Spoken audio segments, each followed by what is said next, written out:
Hello, everyone, and welcome back to Winter Week at Drisha. Thank you for coming back for the third of 3 sessions with Rabbi Ziring. This is AI, A World Without Work. And on Sunday, we had a lovely panel discussion with Rabbi Ziring and a special guest, Dr. Lisa Simon. The day after that, we dove a bit more into the sources, and today we have some more learning with Rabbi Ziring. The sources will be posted in chat once things get started. And thank you everyone for coming back. All right. For those who have not had the pleasure of learning with him, Rabbi Ziring is a Rosh Yeshiva at Yeshivat and Migdal HaTorah in Modi'in. He has been teaching. He teaches wildly in the U.S., in Canada, and in Israel, and including at Drisha previously this month. And we're always happy to have him back. Okay. Well, thank you, Kayla. Thank you for everyone who came back on the what I gather is now the legal holiday. Okay, so the first day of this series, just to recap, we spoke about the issues of competition, and whether from the laws of competition we can derive principles as to what considerations one should have when developing technology that may put people out of work, adopting technologies that might put people out of work, and noting that while it is true that certain sources in halacha have a somewhat protectionist view, where we give priority to people maintaining their livelihood, on balance, the sources seem to point to the fact that we, at the very minimum, take into account the needs of consumers, both in terms of prices and quality, which already would tell you that if the introduction and adoption of a new technology would make things better for the consumers, so that would be a reason to allow and even encourage the adoption of said technology. And we further noted, based on Rav Weiss, that categorically, it may be that the entire discussion of competition is limited to cases where you're doing the same thing over and over, just in the same place, rather than creating something new that, by virtue of changing the landscape, makes certain jobs no longer necessary. And we had Dr. Simon present in what professions are going to be the most exposed to artificial intelligence, which ones will be exposed in a way that's positive, that it will augment productivity, and which ways, at least from the vantage point of employees, they're going to be exposed in ways that will eliminate jobs. That was day one. Yesterday, we noted that even in the best case scenario, from the vantage point of employees, we have to recognize that, building on, let's say, insights by Joseph Schumpeter, that there is this notion of creative destruction, that things do have to move forward. So even if you think that it's positive to introduce that technology, there's destruction along the way, which is a good framing to think about, okay, well, what responsibilities might we have towards people who do lose their jobs along the way? And we introduced the theory that because the highest level of tzedakah is providing a job for someone and preventing them from becoming poor in the first place, and two, that part of the derivation of that entire concept comes from the notion that you're supposed to make aniyim b'nei veitecha, which, as understood by the Gemara and ruled the halacha and the Rambam and others, means that you should prioritize hiring people who need tzedakah as your employees, rather than using the other models that were available in the time of Chazal, such as acquiring slaves. Adding to that the notion that tzedakah is conceptualized in concentric circles, that you owe the most to the people in your inner circles. That generated a theory in several modern poskim that this isn't only anticipatory, right? That, or in advance, that you should choose who to hire based on these considerations, but that because the Mishnah from which we derive it is you anim b'nei beitecha, that once someone is your employee, so then you have special tzedakah obligations to them, which opens the possibility that when choosing to adopt a new technology like artificial intelligence, and not just adopt it, but adopt it and use that as an opportunity to cut labor costs by letting your workers go, at least one of the considerations you should have is tzedakah.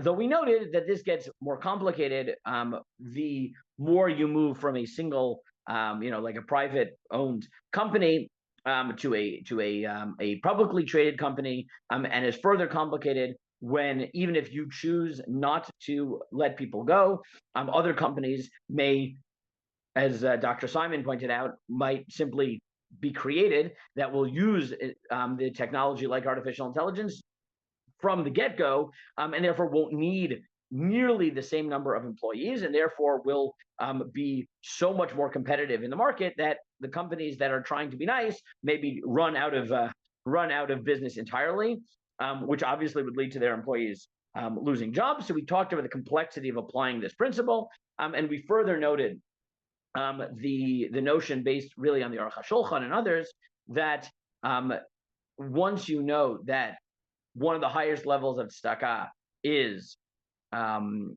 employing people, and two, that tzedakah also has a communal component, we should talk about potential values for retraining and the like, and pushing this responsibility to society to make sure that people who are displaced by newer technologies like artificial intelligence will be able to survive either by retraining or, as we noted, like the arguments made in favor of UBI, of universal basic income, are essentially more classic tzedakah models, which is, we need to make sure that people who are hurt by this can still function in society. We noted some of the extremes of each of these positions, as well as at the end, some contractual issues. Which brings us to today, which is the title for the series, which was AI, a world without work.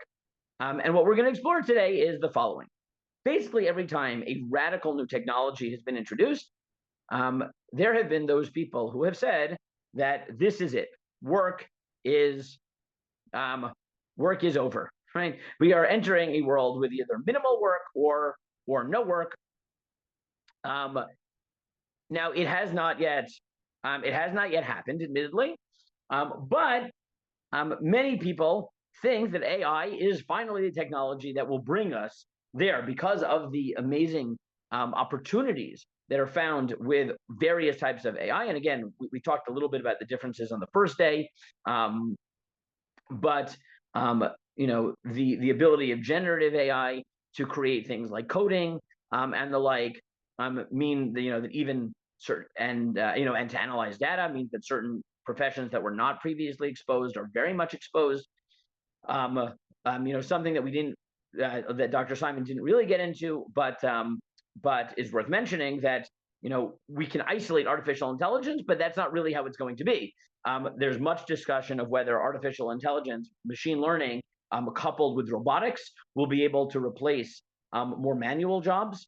There's been a tremendous amount of discussion in countries with rapidly shrinking populations, and therefore aging populations like Japan, whether we can pair again robotics run with machine learning to replace elder care. There were 3 books written in the last decade, 2 of which are entitled "Robots Will Save Japan" and one entitled "Robots Will Not Save Japan," which highlights just how the fact there are 3 books in 1 decade on the same topic just about Japan highlights how much this is true. But there's a lot of discussion whether we'll be able to replace things like elder care with again the manual possibilities of robots, and machine learning adding the element that the robot will be able to learn let's say the gait of the elderly person and be able to notice much faster than human being could when that person might fall, right, and stop them from falling and things like that. So it could be that AI, broadly understood, and AI paired with other technologies, at least some techno maximalists, and again, I'm not going to say optimists, because some of the people who think we'll live in a world without work are optimistic about that and think that's a utopian future, and some think that's a dystopian future. So we'll just go with techno maximalists here, that they believe that it has the maximum power. What we need to do is at least entertain the possibility, if that happened, if This is the technology that brings us to a world without work. What would we have anything to say? Now, before we look at the sources, the Torah sources, I want to just show you that, again, this is a theoretical exercise because many people have predicted this before, and it hasn't yet happened. So it could very well be, and Dr. Simon, weighed in on Sunday that she's of the opinion that AI is just another technology that will augment what we do rather than replace it. But nevertheless, it's worth entertaining the theoretical possibility, but to show that, again, this is just a theoretical possibility. We don't know what's going to happen. So I gave you here a few examples. So in the first source, I gave you an article from Time Magazine, which the author is not mentioned. I'm not really sure why. Like in the magazine, it's not mentioned, which is an article called "The Automation Jobless." It says as follows: the number of jobs lost to more efficient machines is only part of the problem. What worries many job experts more is that automation may prevent the economy from creating enough new jobs. Throughout industry, the trend has been to bigger production with a smaller workforce. Many of the losses in factory jobs have been countered by an increase in the service jobs or in office jobs. But automation is beginning to move in and eliminate office jobs too. In the past, new industries hired far more people than those they put out of business. But this is not true of many of today's new industries. Today's new industries have comparatively few jobs for the unskilled or semi-skilled. Just the class of workers whose jobs are being eliminated by automation, right? So here in 1961, you have Time Magazine saying, listen, we know people have said this was happening before, but this time it's really happening, right? This time it's really happening. There will be no more work, or at least significant percentage of the workforce will be out of work. And I assume most people here work for a living or have worked for a living, and therefore have noticed that this may not have happened, right? This may not have happened. That was 60, well, almost 64 years ago, 60. And we still have jobs, right? So again, we should take these predictions with a grain of salt. To look at a more recent example, this is an article in 2015 by David Autor. He writes, "Why are there still so many jobs? The history and future of workplace automation." And he writes, as a contemporary example, consider the surprising complementarities between information technology and employment in banking, specifically the experience with automated teller machines, ATMs, and bank tellers documented by Besson. Right, so ATMs were introduced in the 1970s, and their numbers in the U.S. economy quadrupled from approximately 100,000 to 400,000 between 1995 and 2010. One might naturally assume that these machines had all but eliminated bank tellers in an interval, right? You would think we now have automated bank tellers, so why would we need real ones? But the opposite happened. But U.S. bank teller employment actually rose modestly from 500,000 to approximately 550,000 over the 30-year period from 1980 to 2010. Although given the growth in the labor force in this time interval, those numbers do imply that bank tellers declined as a share of overall U.S. employment, right? So it is true that they made it that we needed to hire less people proportionally, but it did not replace tellers, at least not significantly. With the growth of ATMs, what are all of these tellers doing? Besson observes that two forces worked in opposite directions. First, by reducing the costs of operating a bank branch, ATMs indirectly increased the demand for tellers. The number of tellers per branch fell by more than a third between 1988 and 2004, but the number of urban bank branches, also encouraged by a wave of bank deregulation allowing more branches, rose by more than 40%. Second, as the routine cash handling tasks of bank tellers receded, information technology also enabled a broad range of bank personnel to become involved in relationship banking.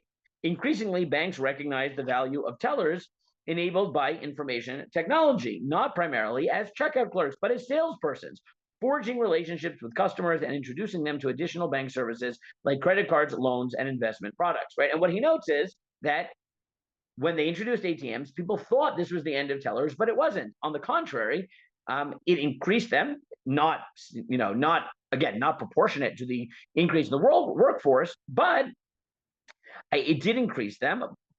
but it also allowed them to change what their job meant.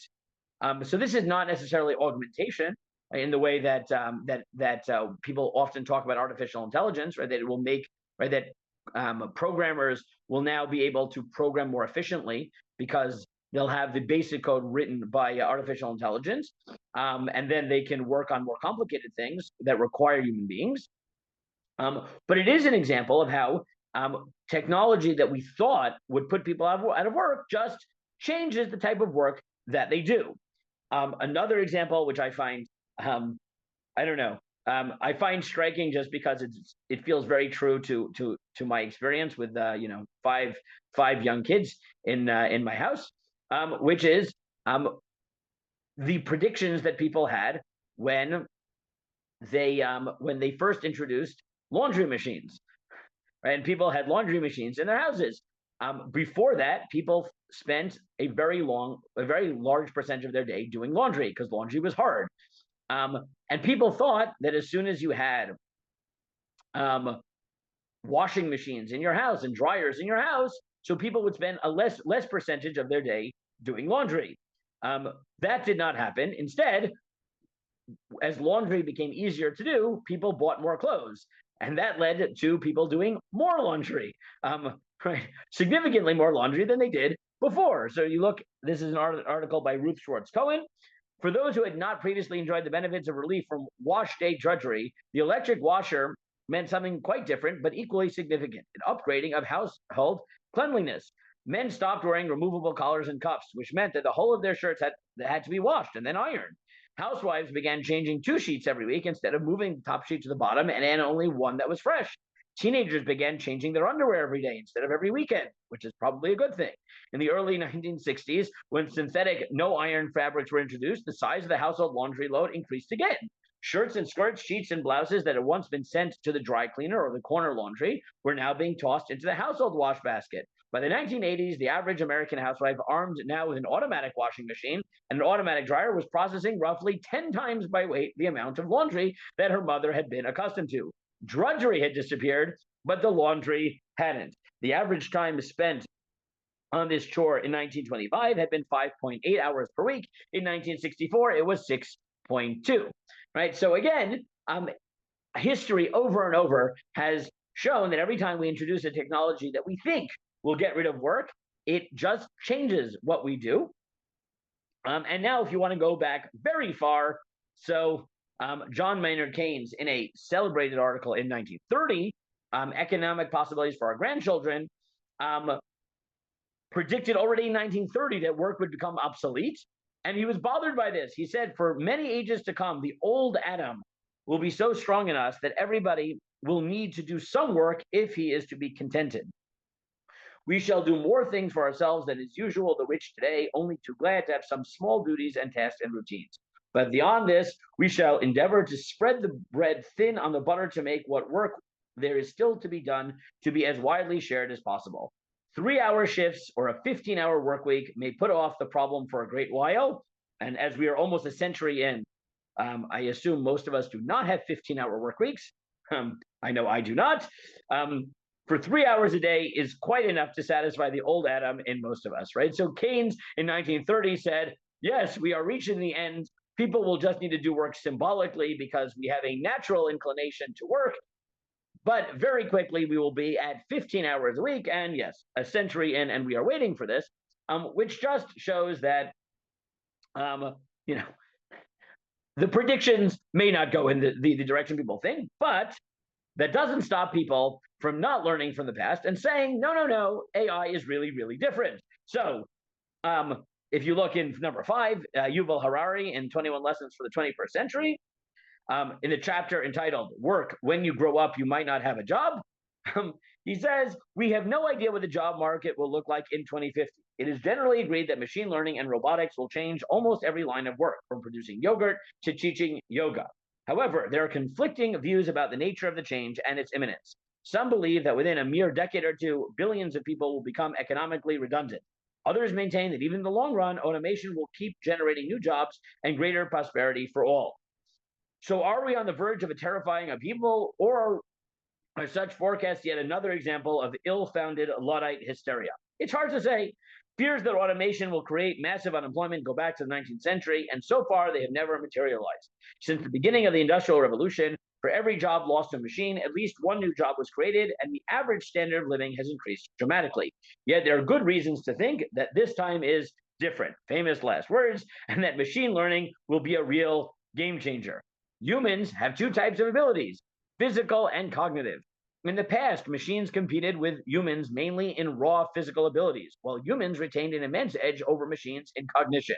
Hence, as manual jobs in agriculture and industry were automated, new service jobs emerged that required the kind of cognitive skills only humans possessed: learning, analyzing, communicating, and above all, understanding human emotions. However, AI is now beginning to outperform humans in more and more of these skills, including in the understanding of human emotions, which, as I mentioned 2 days ago, AI therapy is apparently very popular, and some people like it better than human therapy because therapy, much of it is active learning, and AI can spit back to you what you're saying and present it as if it's listening. And you don't care as much what a machine thinks of you than a therapist, so people are actually less guarded, or at least some people are. We don't know of any third field of activity beyond the physical and the cognitive where humans will always retain a secure edge. It is crucial to realize that the AI revolution is not just about getting computers getting faster and smarter. It is fueled by breakthroughs in the life sciences and the social sciences as well. The better we understand the biochemical mechanisms that underpin human emotions, desires, and choices, the better computers can become in analyzing human behavior, predicting human decisions, and replacing human drivers, bankers, and lawyers. Okay, so what this brings us to is the following, which is, despite the fact that for 200 years or so, people have been predicting the end of work, and they haven't been right, many people believe that AI and robotics and the pairing of those technologies is the point in history where it is finally true that we are going to replace work with machines, and therefore, just because they might be right, and even if they're not right, there might one day be such a technology. We need to ask the question: is that something we want? A world without work? What does that mean? And that's what I want to, right? That's what I want to talk about. So, what questions, right, are we really asking? So, I'll give you my first inclinations, and I'll throw it to you, right? My first inclination is the first question we have to ask is work an ideal?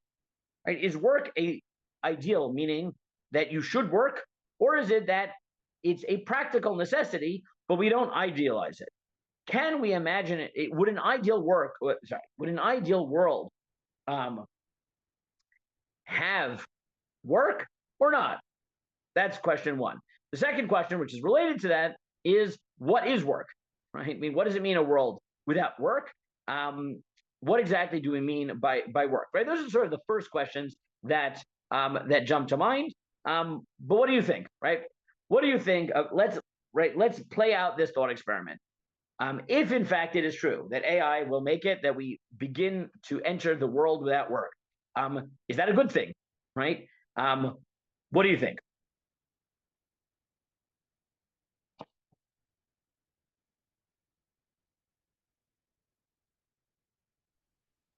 If anyone else wants to ask in the chat, that's always an option. David?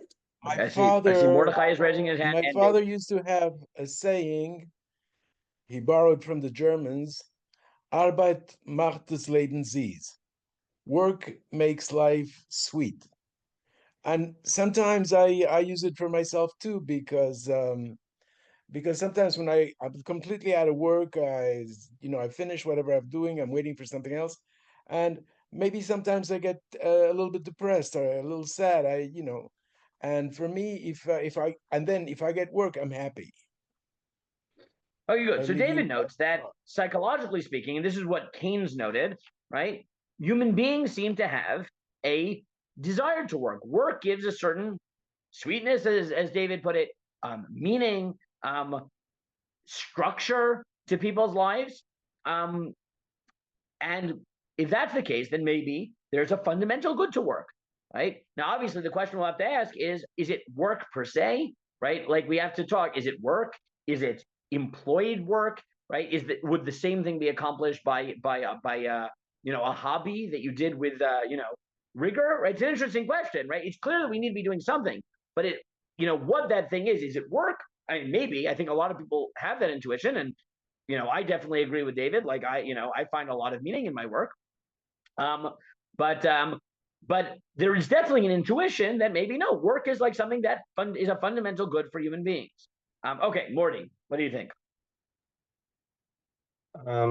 So yeah, I do think that work is a fundamental good for human beings, but it depends how the work is structured. So if at least the way that I think that work is viewed in a healthier way for people is when you feel connected to the results of your work. Um, uh, for example, like I'm working in the Wayu's farm sale this year, and I feel like I'm part of this. Are you? I am. That's yeah. exciting. Yeah, lots of fun stuff. Or ordering. I'm speaking there to launch my book when yeah, I saw that. I'm looking forward to that. Close. You're all invited. Close parentheses, but you're all invited. I think February 2nd. Yeah. I don't know. It's somewhere on the Excel spreadsheet. And I don't think that I would be. And a lot of times it's stressful, and a lot of times it's hard for me to get through all the emails. But at the end of the day, all my friends are working in this farm sale. I feel like I'm part of a group of people that were working towards a common goal. If you don't feel connected to the people that you're working around, I think, and you don't feel and you don't feel connected to the end goal of what the group is working for, then I think that that's probably what would lead to burnout. And okay, so yeah. so Mordechai's saying a few things, right? One is that right, David had focused on work per se, right? If I don't have something to do, right, I start to feel a little bit bored, depressed, and that's focusing on sort of productivity work per se. Mordechai notes that in addition to that, the reality of how many of us work is that it's not only about the fact that we're productive. Right, you mentioned two things. One is the social component, right? That you're working together with other people. And the second thing you notice is you're working towards a shared goal, which highlights that, yeah, two reasons that people find meaning in their work is the social component. And if that's the case, then you have to ask, okay, so work can definitely provide that.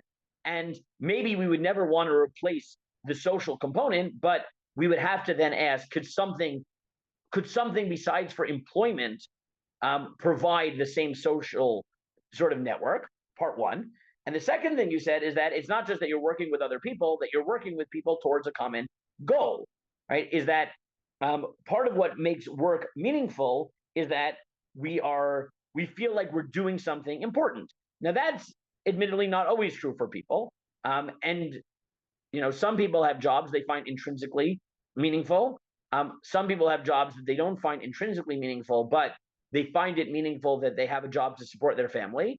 And some people, hate work, right? And, they just do it because they need to put food on the table, but, right, they don't find meaning in it. And that, that's also an important point, which is, we need to, when we say a world without work, maybe there are some types of work that we would be okay with getting rid of, namely the work that people don't really want to do, but they feel like they need to do. But we would be less okay with getting rid of work that people find intrinsic meaning in. But that also forces us to ask the question, well, could you find meaning in something other than work? Or in other words, what does work mean? Yeah, Deborah.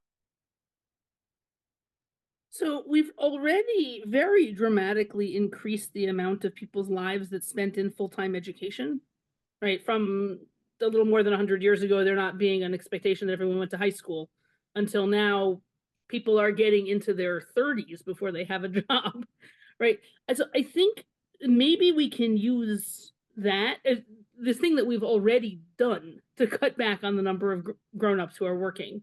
Maybe we can use that as a model of a way that people can feel fulfilled. That the only caveat I would say is that we've also kind of delayed adulthood until the end of that full-time learning in much of American culture, in a way that I don't know that we want to eliminate adulthood along with work.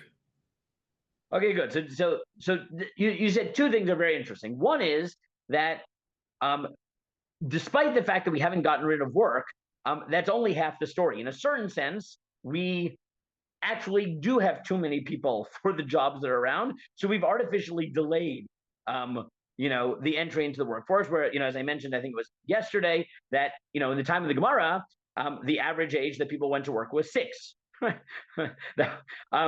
Whereas I would not trust my 6-year-old with any sort of employment. I don't know if I would trust him to, have a lemonade stand. Like maybe my 11-year-old I would trust with a lemonade stand, right? But and yeah, some of my friends are still in school, finishing their PhDs, their specialties in, their fellowship post their, post medical school, post. And we do this partially because we do have a lot of people in the workforce, and we have found ways of making that meaningful. So does that suggest a model, right? And we're going to see that it very well might. And the second thing is, but work does seem to have an intrinsic benefit, right? There is something about the human condition where we view people as more adult, as it were, when they finally have a job, right? People feel very fulfilled when they finally get their first paycheck, real paycheck, right? Even if they're, working as doctors, but they're still in school. So they're still, they don't have their own practice yet, or whatever the milestone is. They still feel like they haven't, graduated, even though they've been a practicing doctor for years, right? There is a certain feeling like that, which would imply that, yeah, maybe there's something about work per se that is important to the human condition that we should question whether it would be good if we got rid of it. Okay.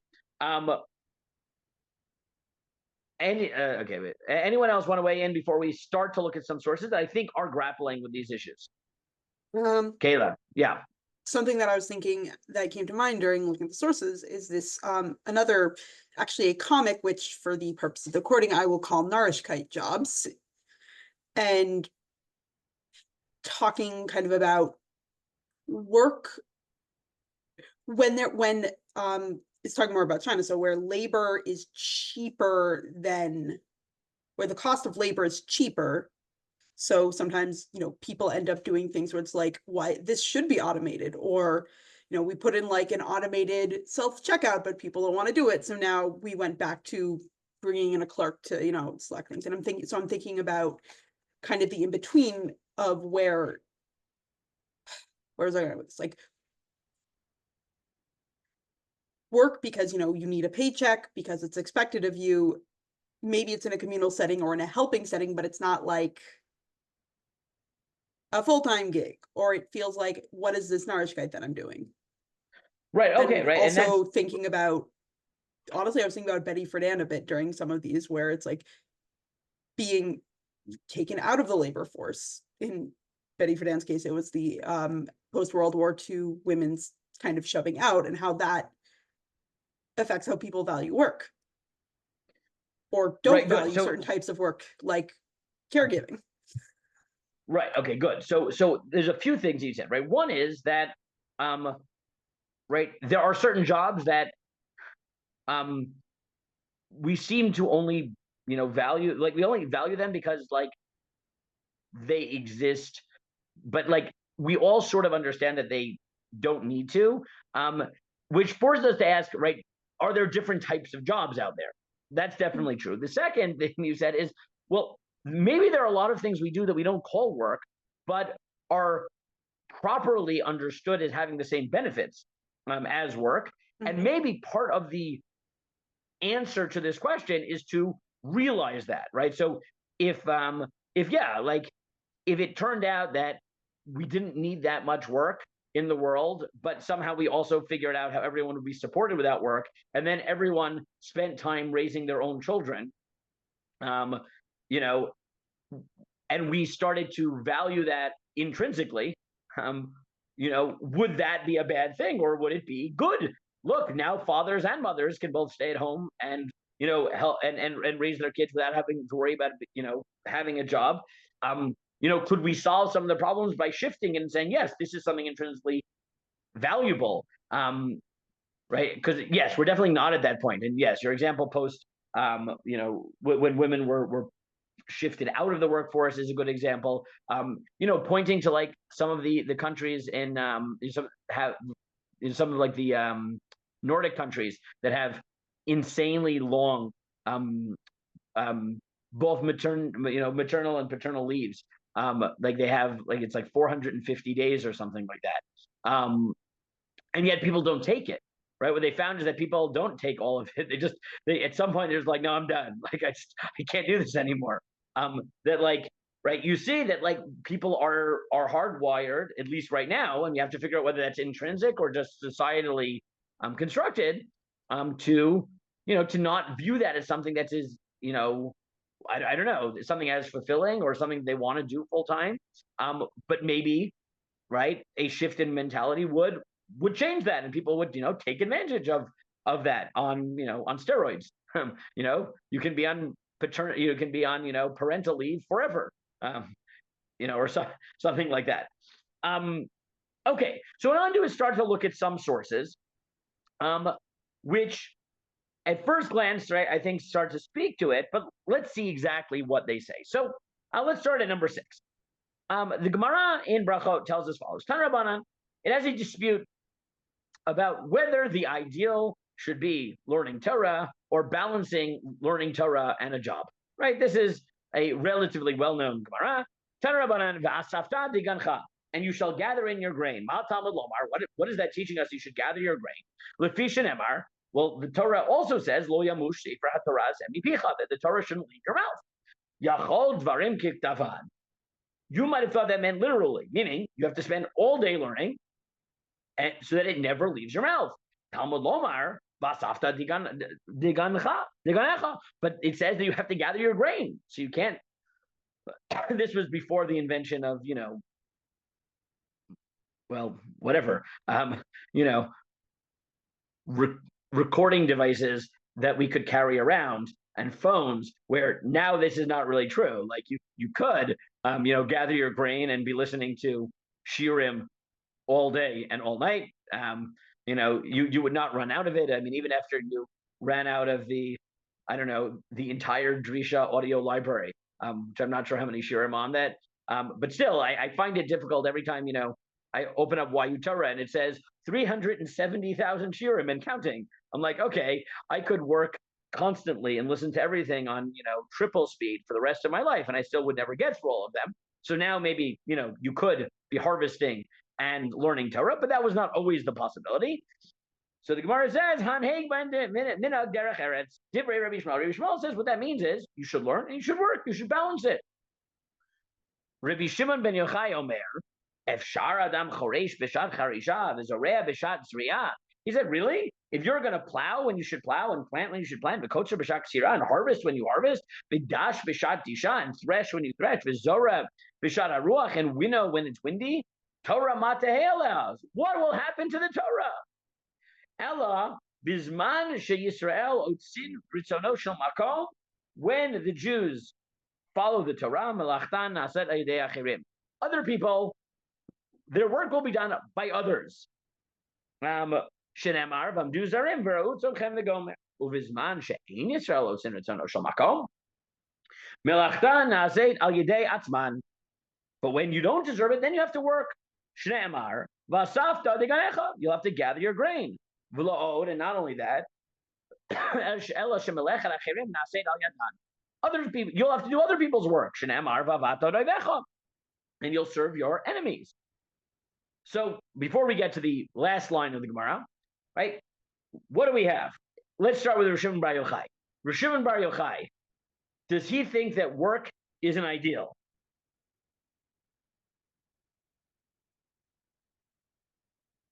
No, right? He says no. He says, as long as you do what God says, then you won't have to work. Your work will be done by others, right? Now, he presumably thinks that that's human others, and he's dividing Jews and the rest of the world, but it doesn't have to be, right? His ideal world is that you spend time learning Torah, and all the things that we call work are not done by you, right? For him, being involved in work is a punishment, right? So I think if you asked Rav Shimon Bar Yochai and said, Rav Shimon Bar Yochai, we have a technology that could bring it to the point where nobody in the world needs to work, he would say, yay, I've been waiting for that for thousands of years, right? Now everybody can learn Torah. What about Rabbi Yishmael? Right? Rabbi Yishmael says you should balance it. What would Rabbi Yishmael say when faced with the possibility of a world without work? Would he say, yay? Or would he say, no, thank you?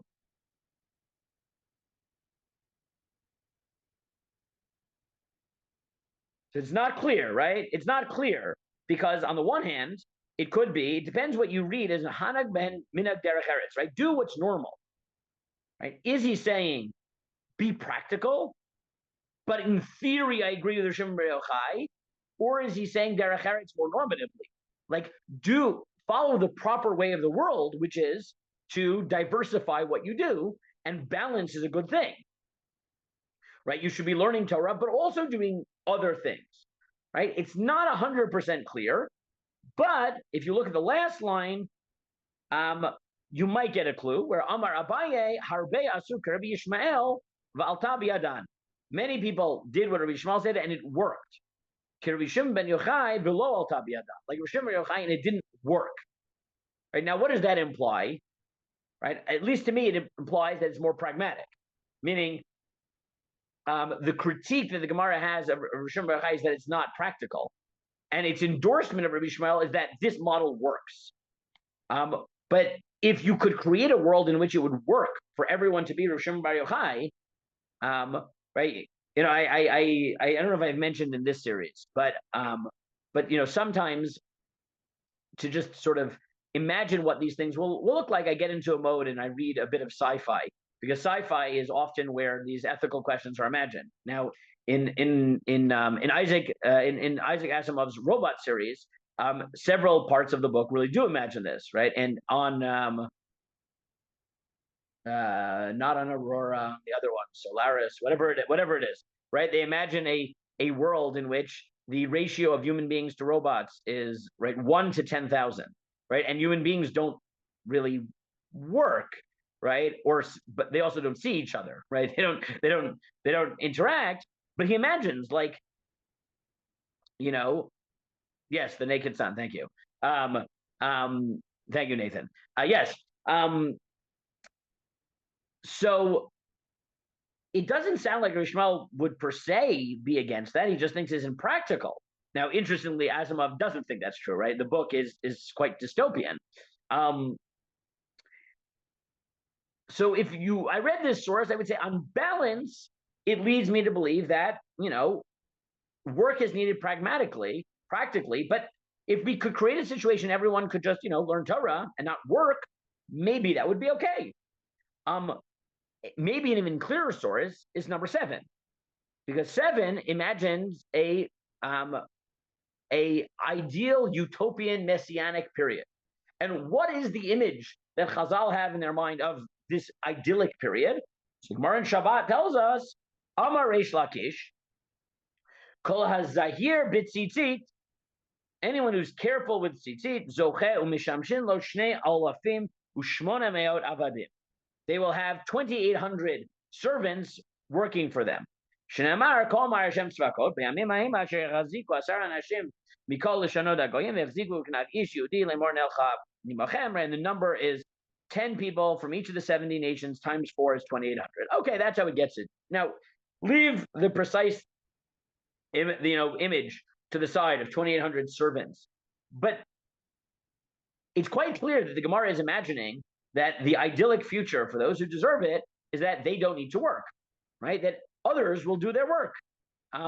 Now, 2,800 people doing your work used to be fantastical. But the truth is that people, yes, machines, not necessarily, right? Not necessarily. I mean, it's hard to count, but like, sure, like if you counted each algorithm as a different unit, right? Or they are doing many of the jobs that we used to do, right? If you used to, if let's say your taxes are done by an accountant and now you can plug it into a machine, so count that as one person, right? If you're, I don't know, you had you have a secretary and then you can instead use artificial intelligence to organize your schedule. Okay, well, that will be another. If, we can use this for estate planning, so then, we can use it for, bank tellers and consults on, whatever, right? If each of them can be replaced by a different computer program, by a different by a different robot, by a different, artificial intelligence program, which is meant to accomplish this task, right? That could be a version of this midrash, right? But the point is that this Gemara definitely imagines a world without work by the people that are at least the audience of the passage. Let's put it that way, right? It imagines an ideal without work. Similarly, in number 8, Rabbi Nurai said, Maniach ani kol umanot shebe'olam. If I could, I would leave all trades in the world. Ve'eni melamed et bini ela Torah. And I would only learn Torah. I would only teach my son Torah.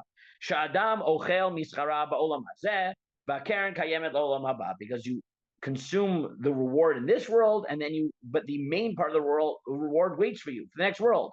Ushar kol ha'umaniyot ein okain. And other professions aren't like that. Kishadam bali de choli, oli de zikna, oli de yisurin, if people get sick or old. So what happens? They can't work anymore. Arehu mei parav, so they'll die. That's not good. But Torah ain't okain. But Torah is not like that. It guards you in your youth and gives you hope in your old age. And then in the Braita, the Braita continues, Tanya Rebbe Nehorai Omer, Maniach ani kol manot shebalam ve'enim melamed et b'lina Torah shekol manot shebalam ein omed lo elu b'mei yalduto, right? Because all other professions only help you when you're young. Aval b'mei ziknato arei mutal bera'av. Aval Torah eino kain. Omed lo la'adam beid yalduto. It stands for you when you're young. V'notel lo achrei v'tikva beid zikno beid yalduto ma'u omer v'koyei Adonai yachlifu koach yalu ever k'nisharim. In you and your youth, it says, but they that wait for the Lord shall renew their strength. And in their old age, it says, they shall still bring forth fruit in old age, and they should be full of sap and richness.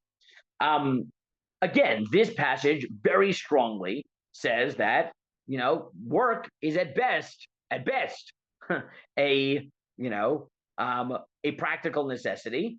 Rabbi Nehorai at first glance sounds like you should reject it. Now, I will not get too much into this, but much of the discussion in the Rishonim focuses on the question of how can Rabbi Nehorai say that no one should get a job when the passage in Brachot seems to say that that's true for like Rav Shimon Bar Yochai, but the average person should get a job. So there are different interpretations. The Maharsha says that he's not saying you shouldn't have a job. It just means that you should give it secondary importance, but Torah should be primary for you. Second possibility is he said learning Torah is one thing, but if you're teaching Torah, then you shouldn't be working. Some say that maybe only Rebbe Nehorai should not work because Rebbe Nehorai and his son could learn Torah, but everybody else should also work. Some say this was only for righteous people. But again, it's quite clear that at least Rebbe Nehorai's voice points in the direction that work is b'diavad, is not an ideal. And the continuation of that passage, which I gave you in number 10 on page 5, is quite strong. Reb Shimon ben Elazar Omer, Ra'ita miyamecha chayav va'ov sheish ben lamanut. Did you ever see animals with a job? They are supported without pain. And animals were created for the benefit of human beings. And I, human beings, are created to serve God. Doesn't it make sense that I should work, that I should be able to make money without working, without pain? But I sinned, and that's why I lost my livelihood, and that's why you have to work. So if I took all of these passages, I think we would say comfortably, yes, a world without employment, if we could all support ourselves, if we could figure that out, whatever that might be, right? Whether that be UBI, whether that be some of the theoretical ones. I read a book recently called techno-socialism, which is a theory of basically how you would tax AI and other technologies specifically to provide the funding for things like UBI, so that the technology would be making money and be productive, but people would benefit from that so that they wouldn't be impoverished. So you read all these sources and you would say, okay, if we could reach that world and solve all the practical problems, that would be great. That would be wonderful. Okay. Anyone want to push back and maybe throw out sources that suggest that maybe this isn't all there is to it, right? That maybe we don't want work to disappear. Right? What sources indicate that maybe this isn't the full story? Any sources come to mind? Yeah, Deborah. So there's a Mishnah in Ketubot. Unfortunately, I don't remember the exact reference. That no matter how rich you are when you come into marriage, you still have to do something with wool, I think, because otherwise you're going to do. If you have too much time on your hands, you're just going to sin. And I feel like Rabbi Shimon Bar Yochai would not necessarily disagree with that, in the sense that if somebody isn't learning Torah all the time, I feel like his like laser eyes that kill people who he doesn't approve of would for sure come back into use here. Okay, good. So Deborah notes, and I didn't put the Mishnah Ketubot, but I see that the reason I didn't was because I put Rav Lichtenstein's discussion in number 20 of that Mishnah in Ketubot. But yeah, right, there are Mishnayot that imply not this way. The Mishnah that Deborah is referring to is that there's a dispute in the context of what responsibilities exist within marriage, both husbands' responsibilities to their wives and wives' responsibilities towards their husband. And the Mishnah there deals with the question: well, what happens if a woman is an heiress and she comes in with a tremendous amount of money, and she can therefore hire servants to take care of everything, the cooking and the cleaning and the everything, all the things that in the time of the Gemara were standardly the job of the wife. Would she have to do anything, or could she just live a life of leisure? Thinking like Tevya in Fiddler on the Roof, right? That just imagines his Golda strutting around, yelling to the servants to her heart's desire, right? She doesn't have to do any work. The Gemara says, no, that's bad, right? That's bad because it's mevidili de shiamu. Like, people who have no work to do, that is bad. So good, right? Now, that's building on other Mishnayot, which I did put, if you skip here for a second to 12, right? That Rabbi Gamliel ben Osher Rabbi Yehuda Hanasi Omer, Yafeh Talmud Torah im derech eretz. That Talmud Torah is good with derech eretz, which is normally understood to mean a job. Yeah, it's fifth parak, so it's 5-5. Okay. Shegiat shnehem mishkach haravo, that it's work plus a job that makes you not sin, right? It's that combination of types of productivity that makes you not have time or not have the headspace for sin. V'chol Torah she'eni ma malacha, any Torah that has no work with it, sofa b'tela b'goreret avon, will be nullified and will cause sin. Right? That Mishnah implies no, like a certain amount of work, not Torah, right? Torah plus this thing called malacha is necessary, because otherwise your Torah won't last, right? There's intrinsic value to work, and by work we mean work, right?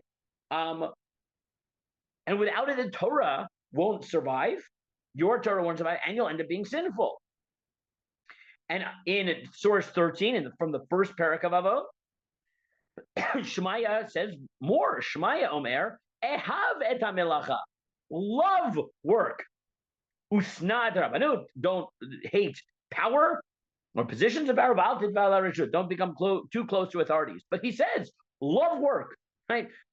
Totally unabashedly, love work. And the Rambam in 14, and again, well, Deborah, we'll come back to that source, but I want to maybe even go farther in history and then come back to that Mishnah.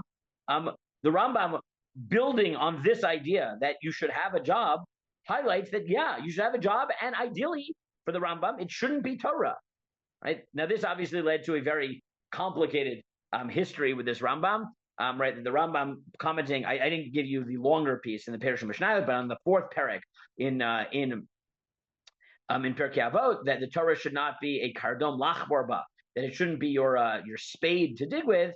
The Rambam learns from this that you shouldn't even take money for Talmud Torah. So that means you shouldn't just, have a job which is also teaching, but you should have a job which is non-teaching. And there's two reasons for that for the Rambam. One is simply that it's the misuse of Torah, but the other is that there's a benefit to work. And that's what he writes in number 14 here, which is from page 5 to 6. That kol hamesim al libo she'asok b'Torah v'lo yaseh melacha. Anyone who says that he's just going to learn Torah and not do work, and then he'll get charity. You've desecrated God's name. Ubizan Torah, and you have disgraced the Torah. V'chava ma'or hadat, v'kiba ma'or hadat, and you have extinguished the light of religion. Garam ra'al atzmo, and you've caused evil to yourself. V'natal chayav min olava, and taken away your life from the world to come. Lefisha asur lanot midivrei Torah ba'olam hazeh, right? So one reason is because you can't benefit from Talmud Torah in this world. Okay. Amru chachamim kol hanena midivrei Torah natal chayav min olam, and anyone who benefits from Talmud Torah takes his life out of this world. Va'od siva ve'amru, and furthermore they say al ta'asem ataral hitkadeu behen. Don't let the Torah be a crown. V'lo kardom lachbor behen, or a shovel or a spade. Va'od siva ve'amru ehov et hamelacha. Right, so first he says you shouldn't benefit from Torah, but then he says, and besides, work is important. How does he know? Ehov et hamelacha. The Mishnah says, love work. Snad Rabbanut. The other Mishnah we saw, the Kol Torah she'eni ma'melacha sofa b'tela v'gorer davon, that if you don't work and learn Torah, so then you'll end up sinning, and your Torah won't last. V'sof adam zeh she'em elastem et abriot, and you end up being a thief. And then he says, in case you were wondering, did he really think there was an intrinsic value in work? He says, well, yes. Ma'alav dolahi l'mi shehu mitparnes b'maseh yadav. It is a great thing for someone to be supported by his work. Right? There's something inherently important about being supported from your work. Umidat chasidim harishonim, the way of the early righteous ones, was to do this. This is how you get all honor, the tovah shebaolam, and all good in this world, b'olam hazeh, u'lo'olam haba. Shneimar yegia kapecha ki tochal, kidola v'ashrecha v'tovlach. That if you toil, eat of the toil of your hands, you'll be happy, it'll be good for you. Ashrecha b'olam hazeh, v'tovlach l'olam haba. So here the Rambam seems to take these sources to say work and being supported from your own work is intrinsically important. But honestly, I think you have to go back even farther. To as far back as you could possibly go. Right? We started by going all the way forward in time to the messianic utopian future. And in that description, we found many sources in Chazal that describe a world without work. But let's go to the other utopian ideal, not at the end of time, but at the beginning. Before Adam sinned, before the first sin, okay, man is perfect. You would expect that if the ideal world is one without work, and it's just, learning Torah or whatever the equivalent was in the time of Adam, learning the Torah that was in heaven or whatever, pondering God. I don't know what exactly it looked like. But before Adam sinned, That's what they should have been doing, not working.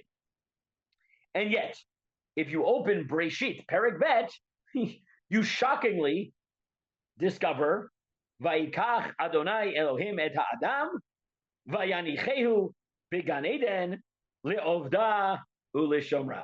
The first thing that God does is he takes Adam and he puts him in Gan Eden to work, right? And that creates a very big problem, right? Because we have now sources that imagine the idyllic future without work, but you have a pasuk that tells us that the Edenic utopia of, well, Eden, Eden, right? It is of Gan Eden had work, right? It had work. So what you got to figure out now is,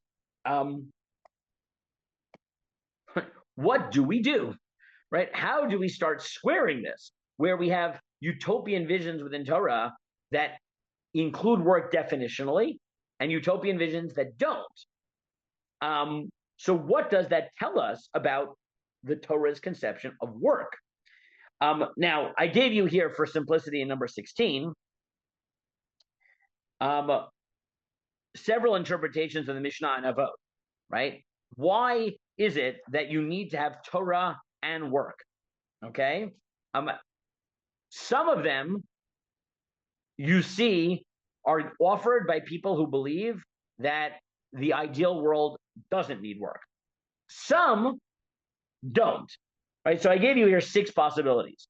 Rashi, Rambam, and Meiri say that the reason you should work is because it prevents envy, right? If you don't work, then other people are making more money. You're not working. You don't have money. You end up being envious. You end up stealing.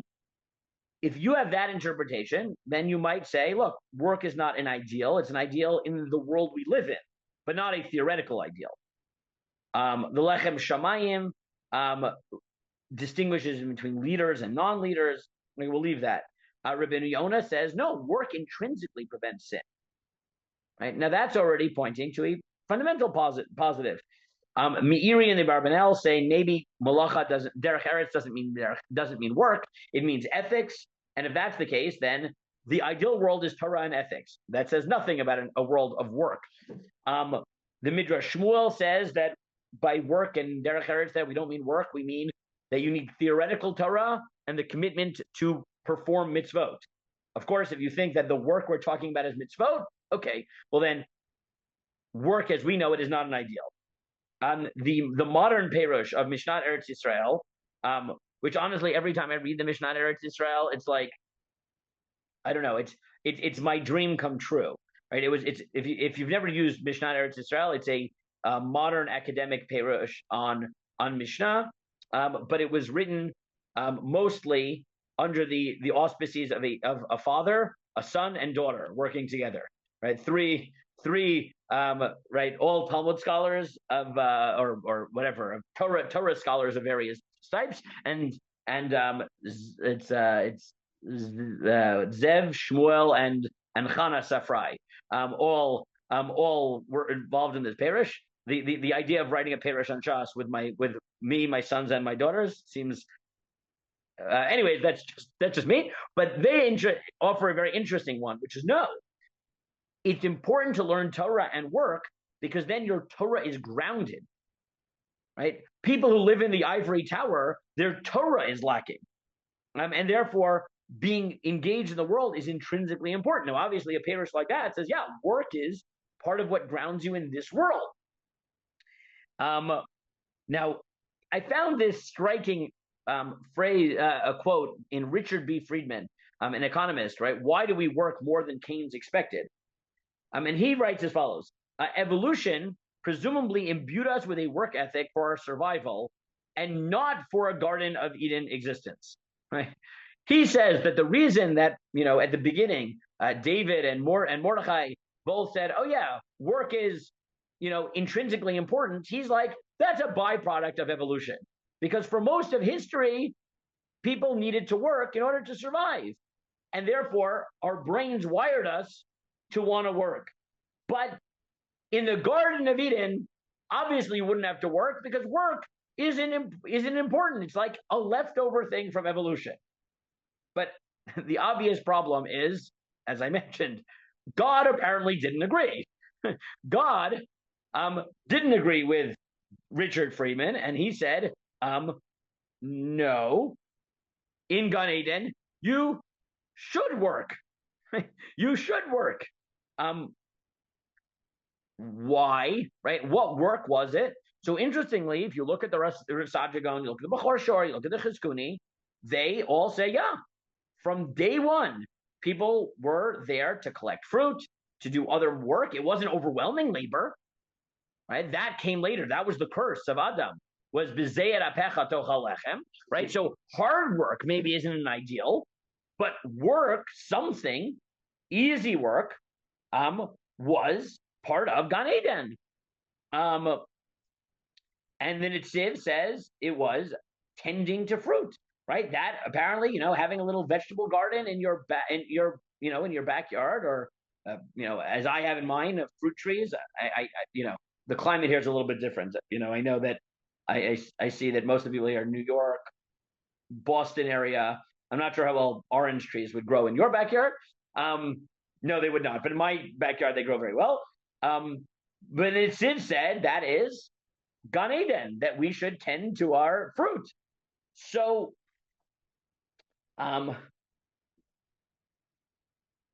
apparently, right, this is not so simple, right? The notion that work is, just a byproduct of evolution or something that is practically necessary, right? The simple read of Bereshit Perek Bet, as understood by many of the Mefarshim, is that at least light work, right, is like built into the fabric of creation and would even be there in Gan Eden. Right? And if you want a very strong presentation of this, a very early but very strong presentation of this, I gave it to you in source 19 on page 7 from Avot de Rabbi Natan. Avot de Rabbi Natan is like the expansion of Pirkei Avot. It says as follows: Shmaya v'Avtalyon kiblu mehem. Right, Shmaya and Avtalyon learned from them. Shmaya omer ehov et hamelacha usnat harabanut v'al titfadar l'reshut. So Shmaya said, love work, hate leadership, and do not become too familiar with the authorities. Ehov et hamelacha. What does it mean to love work? Ketzad milamed sheyehei adam ohev et hamelacha. From here, you learn that you should love work. Va'al yihyeh sonei et hamelacha, and don't hate it. Keshem shaTorah nitna bibrit, just like the Torah was given with a covenant with God, kach hamelacha nitna bibrit. Work was given as a covenant. Shneimar sheshet yamim ta'avod. Va'asita kol melachtecha v'yom hashvi'i shabbat l'Hashem Elokecha. Right? The Avot Rabbi Natan says it's not just Shabbat that was given as a covenant; it's the whole structure. 6 days of work and Shabbat. That was the covenant we made with God. Rabbi Shimon ben Elazar, Af Adam Harishon, Lo Ta'am Klum, Ad Sha'asa Melacha. God didn't let Adam eat anything until he worked. Shneimar. How does he know? Because Rabbi Shimon ben Elazar, like us, would open up Bereshit. And it says, Vayanichehu began Eden, le'ovda ulishomra. God put him in Gan Eden to work and to guard. Vehadar mikol eitz hagan achol tochel. And then he was allowed to eat. Rabbi Tarfon Omer, Af HaKadosh Baruch Hu lo hishra shchinato al Yisrael ad shasu melacha. God didn't let his presence descend onto the Jews until they worked. Shneimar v'asu li mikdash. They had to work. That was real work, building the mikdash, right? Building the Mishkan. It was, right? The 39 malachot are derived from it for a reason. The plowing and the planting and the threshing and the winnowing and the whatever Oseh Shtei Batei Mirin is, right? The setting up the heddle and the warp and the woof and whatever on the loom, right? You had to do all of them, right? And including the ones we don't even know what they are. I mean, at some point in history they did, but we're not as grounded in that, so we don't know what they are, right? Every time I think about it, I mentioned this to my students this week. There's an amazing scene on the Daily Show from like 20 years ago, I guess, from when Joe Lieberman was on the vice presidential candidate, where they invited on Steve Carroll to ask whether the world was ready for an Orthodox Jewish vice president. And he came on and he said, no, of course we're not, because Orthodox Jews are committed to their holy books like this one. And he pulled out the animated 39 Malachot book by Rabbi Baruch Chait, and he said, they follow this book. And look, and he opens up to the page of Zorah. What will happen if there's a national emergency and the vice president needs to winnow and it's Saturday? What will we ever do? Right? But we find this hysterical. But apparently, right, the Midrash says no. Right? Avot Rabbi Natan says God wouldn't let his Shekhinah rest on Israel until we work, including everything in that list. That's why we learn the Malachot from the Mishkan. Rabbi Yehuda ben Betera Omer, Misha ein lo melacha lasot ma yaseh. Right? If you don't have a job, what should you do? Right now, pause. Right? Rabbi Yehuda ben Betera says, if you don't have a job, what should you do? Presumably, if you were Reb Shimon bar Yochai, you would jump in and you would say, learn. That's not his answer. His answer is, Im yesh lo chatzer chareva, o sadeh chareva, you have a backyard without a garden, so go plant a garden, right? Go make it, right? Go plant. Shne'emar sheishet yamim ta'avod, because it says for 6 days you should work, do malacha. Vasita kol malachtecha, uma tamar lomar vasita kol malachtecha. What does it mean? Do all your work. Lahavi et mi sheyesh lo chatzerot. Osadot charavot, to tell you that if you have a fallow yard, yelech v'yitasek b'hen, go garden them. Rabbi Tarfon Omer, ein adem meit ela mitocha batala. People only die because they're not working. Shnemar vayigva vayasef elamav. He expired and then he died. Rabbi Yossi, which he takes as like retiring, I guess. I don't know. Rabbi Yossi Aglili Omer, Hare shenikveh v'nafal uman shelo umeit, ha'ein omer al mitocha batala, ha'omer rosh hagag v'rosh habira v'rosh habinyan v'asfar ha'nahar v'nafal umeit, ein omer el mitocha batala. He says every case, if someone's on a roof and he falls off, what is he really dying of? Because he wasn't working. That's the real reason, not because he fell off the roof, right? I don't even know what that means, really. But clearly, this source is very committed to it. Shamanu lanashim v'nashim minayin. How do I know that this isn't just men? It's women too. Shnamar, ish v'isha al yasu od melachat shumat hakodesh. Because God had to stop men and women in the Mishkan. Litzvei leminayim. How do I know this is true of young children? Because v'ichalei ha'av mehafi. So you read this source and you say, I don't even understand every claim that was made. I do understand that this source is telling me that work intrinsically is really, really important. And its proof is a pretty good proof, which is, God built it into Gan Eden. So now we have two questions we have to ask. One is, why is work intrinsically important? Point one. The second is, how do we square this with all the sources that clearly see work as, not part of the utopian future? Right? Those are the two questions we need to deal with. So I'll open it up again. We saw this already earlier, but right, David had highlighted the fact that work makes you feel fulfilled in a certain way, and lack of it makes you depressed. Mordechai had focused on two things, right? Is that work has a social element to it. It also, when you value what you're doing, right? So that's intrinsically important. But what else, right? And Deborah had pointed to the Mishnah in Ketubot in the 5th Perek that the lack of work creates, some sort of problematic psychological state.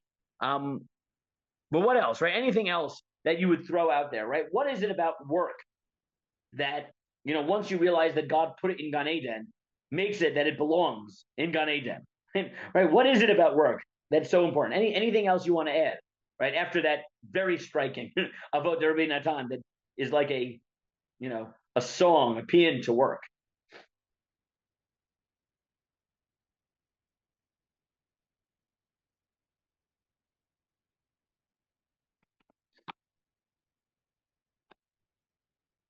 Okay. Well, if no one has other ideas, then I'll move to number 20, which is Rav Lichtenstein, my late teacher, Rav Aaron Lichtenstein. Right, he has a Kedarko Bakodesh, a very systematic set of suggestions here. He writes as follows. The first answer is that indeed, this is page 8, source 20. The first answer is that indeed, the world was created perfect. But part of that perfection, and one of the components within that order, is human activity. Part of, and he found it very good, is man not existing simply as a biological being enjoying the world, but rather as a functional being who contributes, creates, and works. The need for man to work is not part of the curse. Subsequent to the sin, man was originally placed in the garden in order to cultivate it. The curse was that man would have to battle with an unwilling earth. Thorns and thistles shall it sprout for you. By the sweat of your brow shall you get bread to eat. But the fact that one needs to work at all is part of the primordial order, irrespective of any element of sin. This has been intended from the beginning. Simply put, this is indeed a perfect order, provided that man does his part. If man does not, then one of the pieces of the picture has fallen out, and the world is no longer perfect. What is important is the sense of human responsibility and the recognition of the importance of building the world and improving society. To us, work is indeed a central value. And then he has 3 aspects to it. One is the psychological, and this is based on the source that Deborah quoted before, that based on the reason that even wealthy women should not do nothing in the context of marriage, which the Gemara says because it will lead to shiamum. So Rav Lichtenstein says shiamum can be understood either as insanity or as boredom. How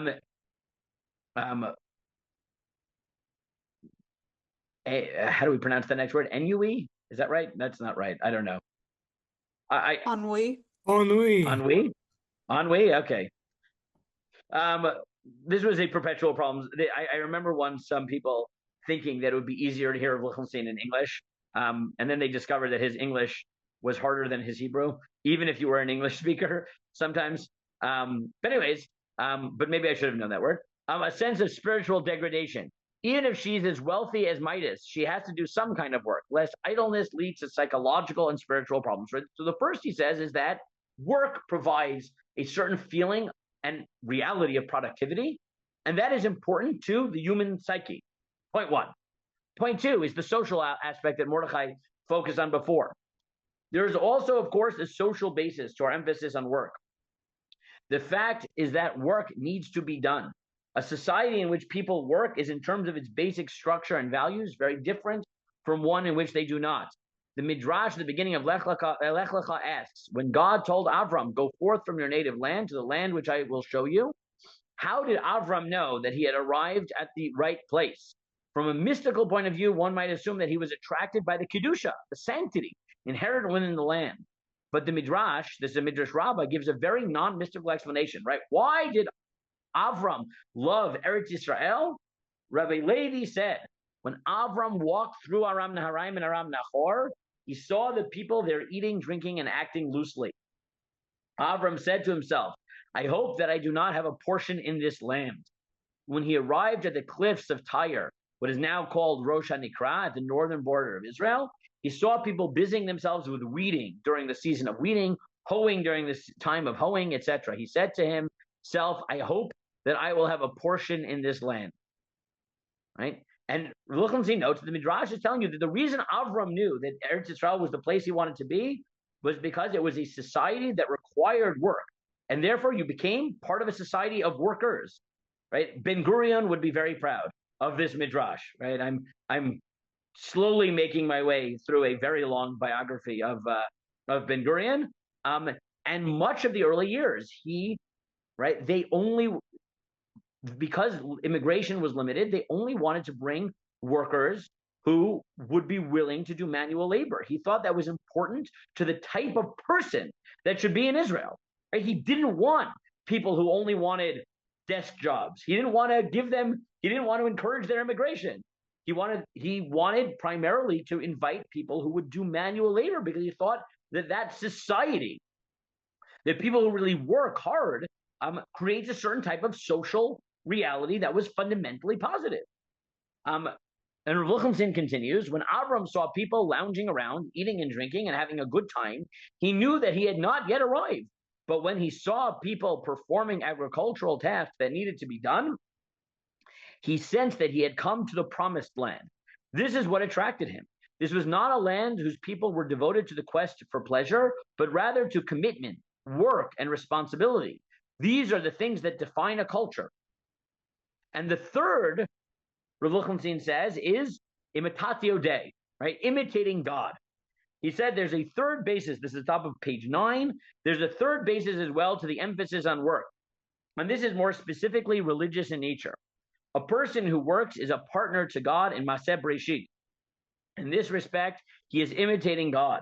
Usually we speak of imitating God by being merciful or by performing acts of kindness, of chesed. But the Midrash, and this is a Vayikra Rabbah, tells us, Rabbi Yehuda ben Rabbi Shimon said, the verse states that after the Lord your God you shall walk.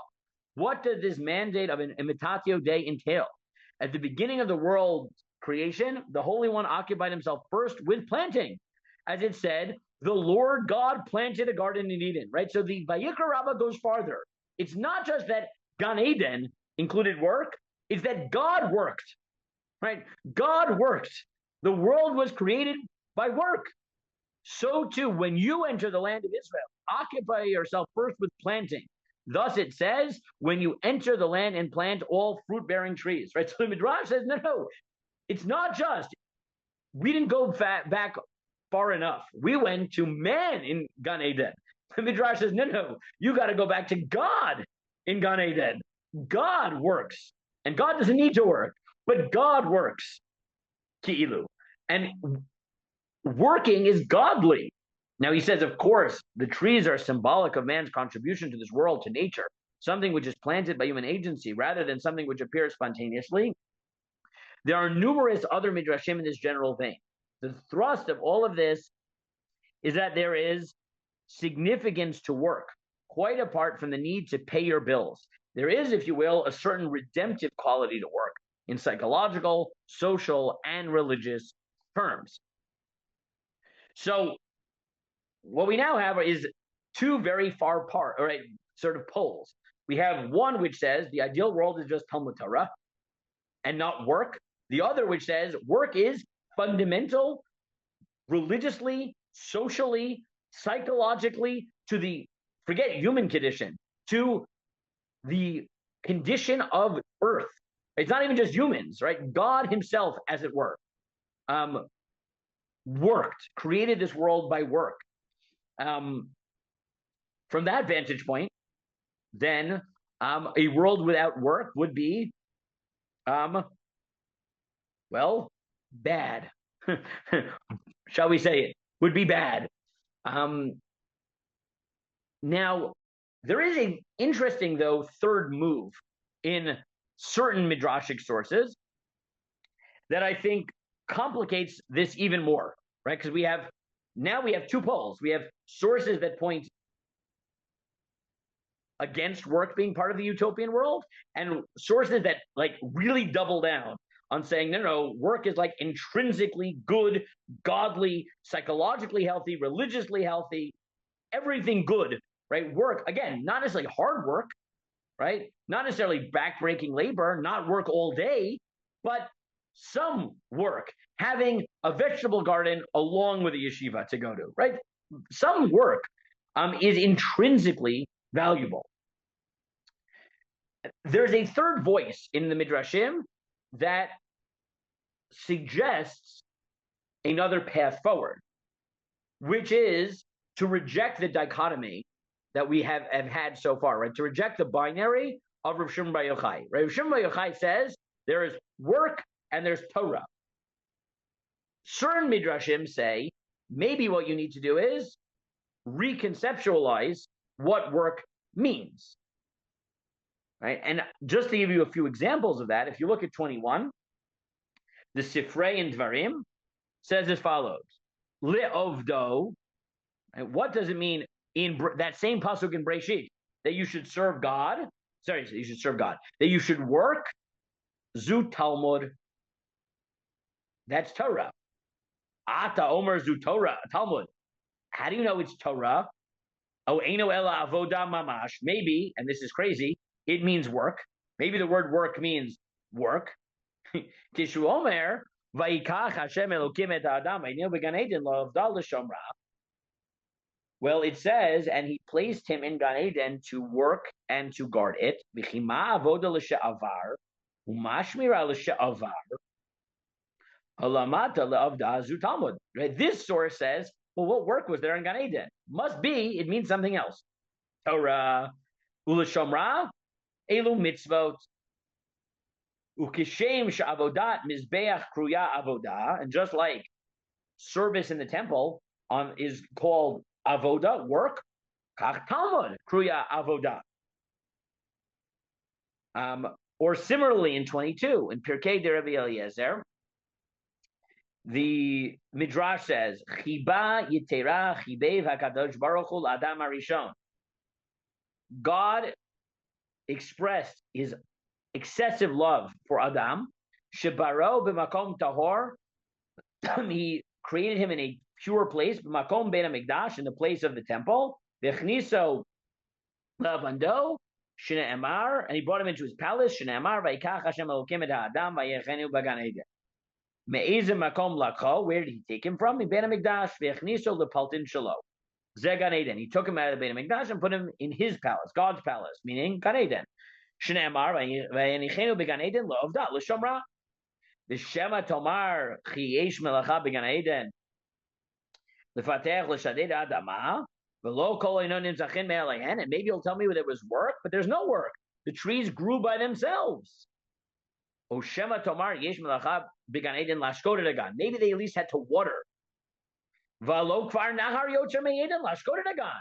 There were rivers. So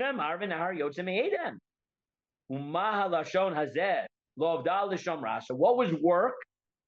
Lo amar lo avda l'shomra el lasok b'divrei Torah v'lishmoret kol mitzvotah. It's to learn Torah, to do the mitzvot.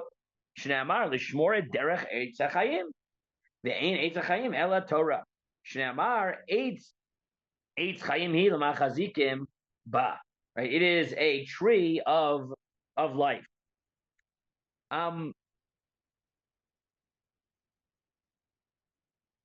Maybe one more source, and then I'll turn to you.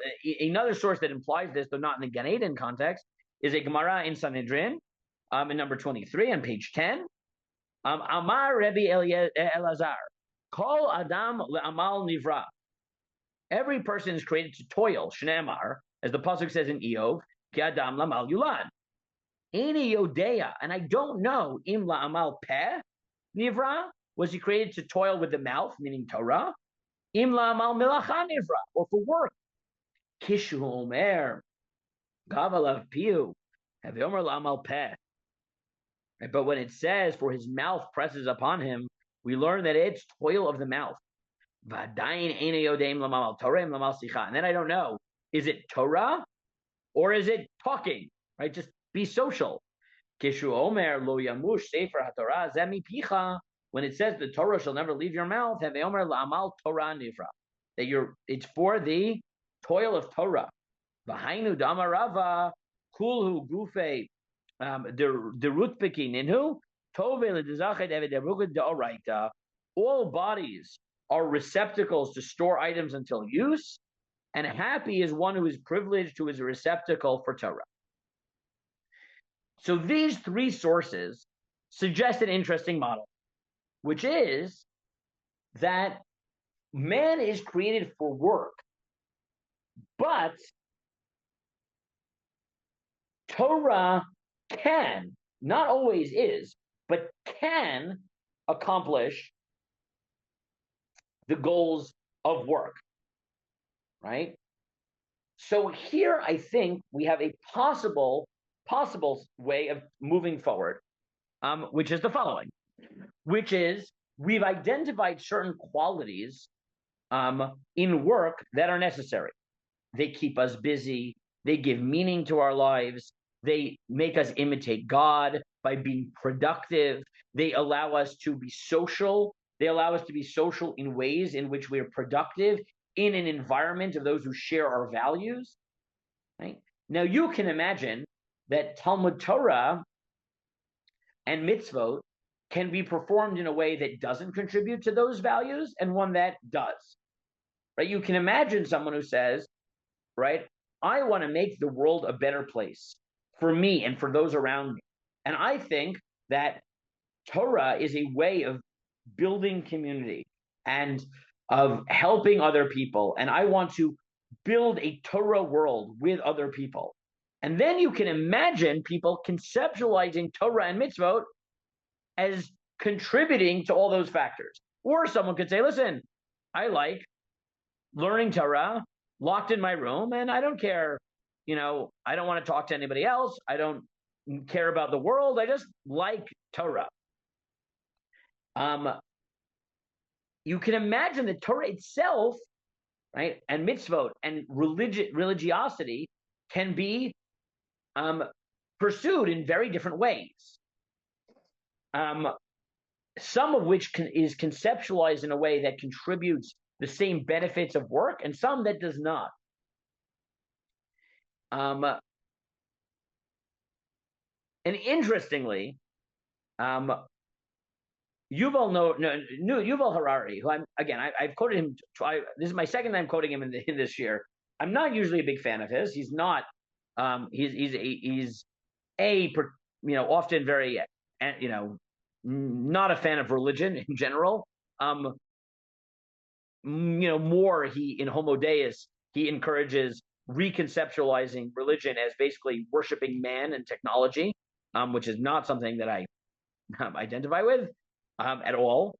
But it's important to understand that he is not someone who loves religion before you read the next quote.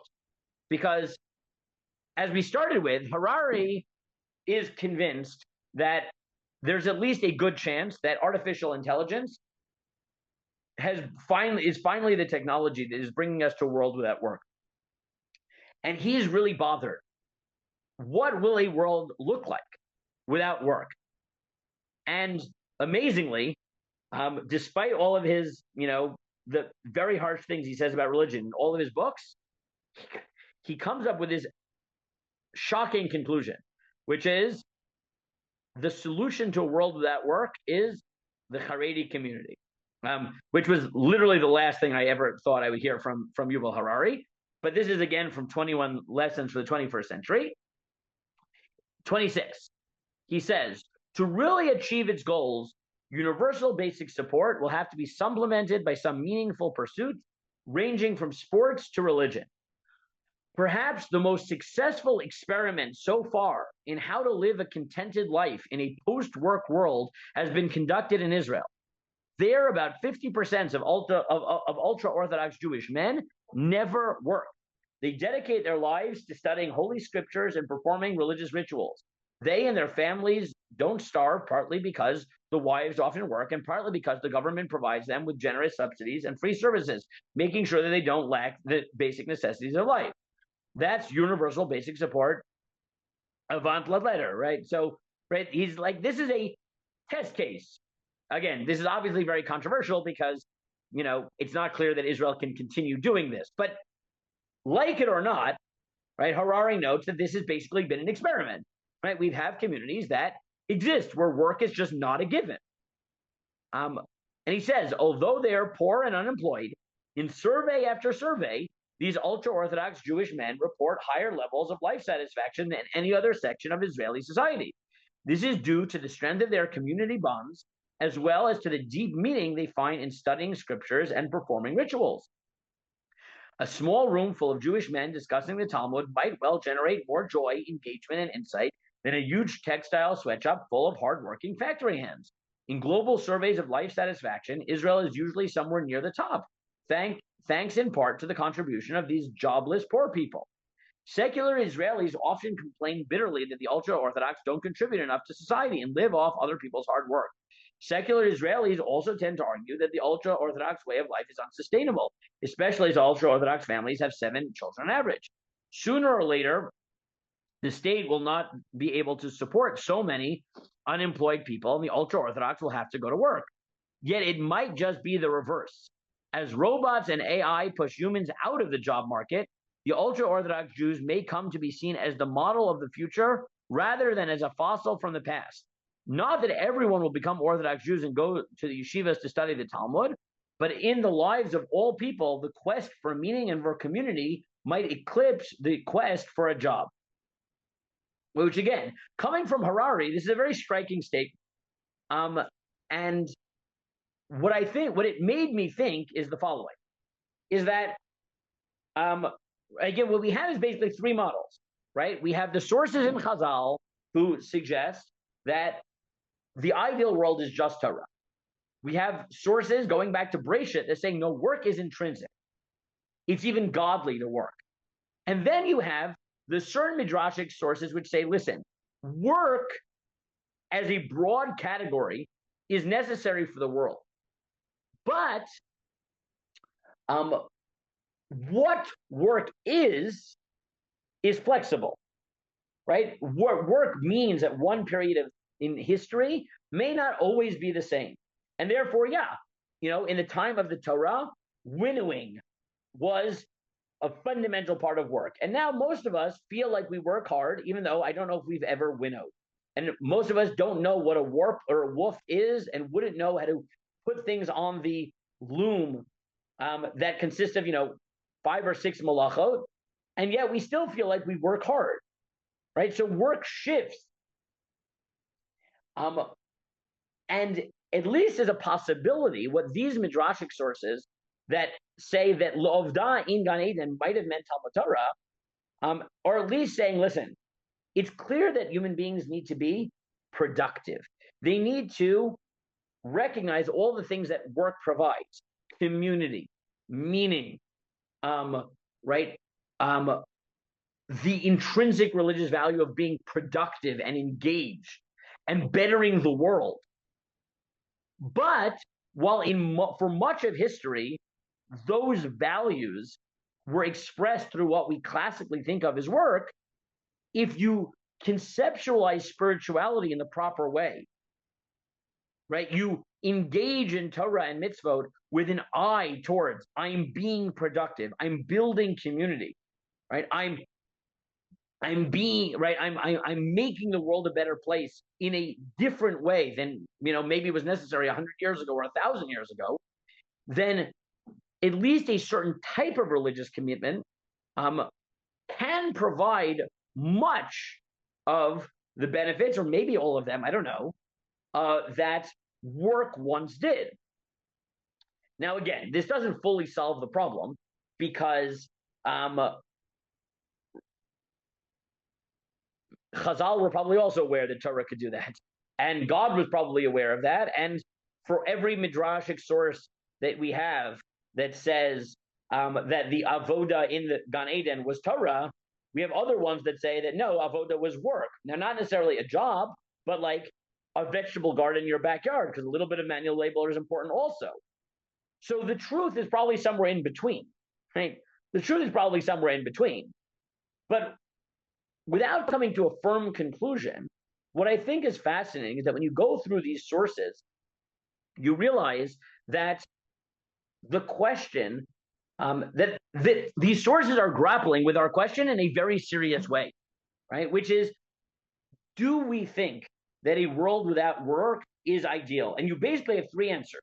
One is, yes, a world without work, if we can afford it and we can all spend time doing spiritual things, That's ideal.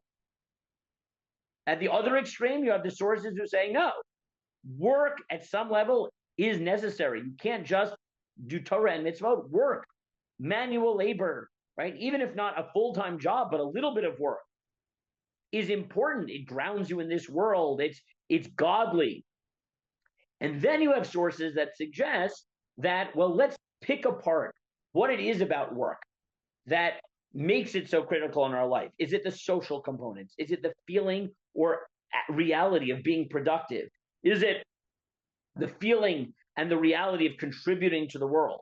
If that's the case, then maybe we can accomplish it through religious practices, properly understood, properly contextualized. And what Harari suggests is that if AI is the technology that brings us to the point where work is basically eliminated, religious communities that currently exist where work is not a given, but people are still happy, shows that many of the things that work provides, in terms socially and in terms of the feeling of being productive and the like, can be created in other ways. Now, I tend to read midrashic sources without necessarily assuming that a firm answer is intended, right? I think that a productive tension between these sources is a legitimate way of reading them. But what is clear to me is that these sources are very seriously grappling with the question of if we could survive as the entire world without work, would that be good? And you get basically, three answers. One is a yes, one is a no, and one is maybe if you reconceptualize what you're trying to accomplish with the activities that aren't currently considered work. And at the very least, these sources are a good place to start. And it proves, my basic intention that we started with two days ago, which is that the Torah is always relevant. And if you think creatively enough, you will see that it can speak to the most complicated questions. And what seems new, even when it is new, often if you just ask the right questions, you can tap into the wisdom of ancient versions of this in ways that are productive. And reading these sources, as I started to think about these questions, gave me hope that if in fact we end up with a world without work, at least the Torah has seriously thought about this question. And again, the answers are varied, right? I think at least two possible answers that emerge from this are: one is, yes, we could live with a world where we could spend all day doing spiritual things as long as it's properly conceived, right? And we focus on the productive contributions of religiosity to the world and on the social aspects. And a second answer, right, let's say like Nitziv would be, maybe you should, if AI took over the world and, made it that we could all, or not took over the world, replaced work, and we came up with models that we could all be supported. So we should spend, 90% of our time in religiosity and 10% of our time, in our vegetable garden. Okay, that's another possibility. Fine.